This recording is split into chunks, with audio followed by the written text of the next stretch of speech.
en Radio Monumental se analizaba también cuál es el nivel de rigor científico de esa pericia psicológica que se hace para evaluar si la persona puede tener ese beneficio de la libertad condicional. Hablaron con Ricardo Preda al respecto, Robert. Sí, ¿qué tal, Menchi? ¿Cómo estás? Saluda a Luis, a Tere y por supuesto a los televidentes del Meridiano Informativo.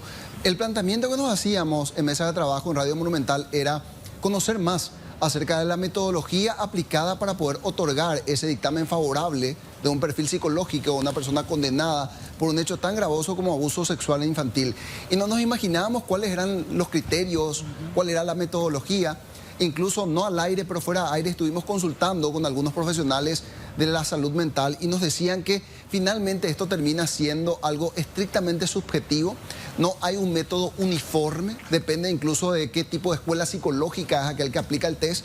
Y también nos decían que el resultado, la conclusión, dependerá única y exclusivamente de las habilidades de aquel que hace el análisis. Porque al hacer la conclusión, obviamente tendrá que determinar si es que es cierto o no lo que dice el procesado, que claramente está queriendo obtener un beneficio por parte del aparato punitivo del Estado paraguayo, y podría mentir, podría falsear, y allí dependerá del psicólogo determinar si es que esto es o no conducente.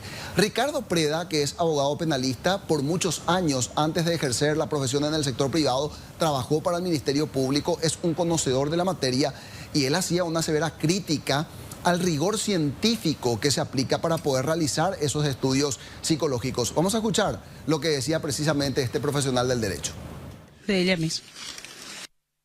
Yo tengo mis serias objeciones a los informes psicológicos de nuestro sistema de justicia, en este caso del Ministerio de Justicia.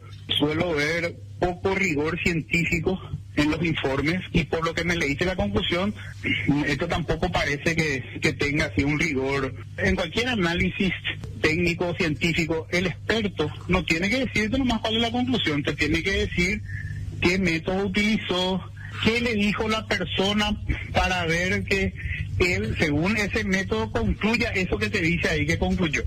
Y también, Robert, hay que ver si la evaluación se hizo en relación al delito por el cual esa persona había sido condenada, o fue una evaluación general simplemente. No, generalmente sí, esa es una cuestión de estricta formalidad y no podría abstraerse el profesional psicólogo de analizar la conducta en el marco de la causa por la cual va a ser beneficiado con esa medida de libertad ambulatoria.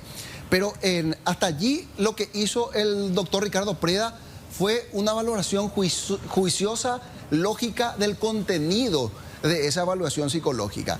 Pero fuimos escalando porque queríamos saber cuál es la metodología efectivamente y si existen o no mecanismos de control y de supervisión del trabajo que hace el profesional en psicología. Y consultábamos al viceministro de Política Criminal, al señor Rubén Maciel, y él nos decía, literalmente es imposible controlar, porque existe una imposibilidad material. No existe la suficiente cantidad de profesionales primero para realizar ese trabajo, y en algunas penitenciarías podría estar ocurriendo lo siguiente, que exista solamente un psicólogo que hace la evaluación y solamente él tiene que evaluar la pertinencia de su propio informe. O sea, juez y parte a la vez. Porque lo ideal sería que con un equipo ampliado de psicólogos, médicos y demás puedan evaluar efectivamente la pertinencia del resultado de ese informe, de esa evaluación psicológica en segundo plano, antes de que llegue al control jurisdiccional con el juez de ejecución. Esto no ocurre, y si ocurre también podría haber una trampa, porque eventualmente no se puede tener certeza de la calidad del trabajo, porque esto, como decía antes, es absolutamente subjetivo. Pero ojo con este dato que decía clara y categóricamente Rubén Maciel, e incluso mencionaba un caso que está en estudio. Me refiero a la corrupción también para la venta de esta evaluación, de este informe psicológico al mejor postor. Él decía, estamos lidiando con un esquema también de corrupción. Escuchen, por favor. ¿Qué garantías hay de que estos informes no se hacen a medida, viceministro, o al mejor postor?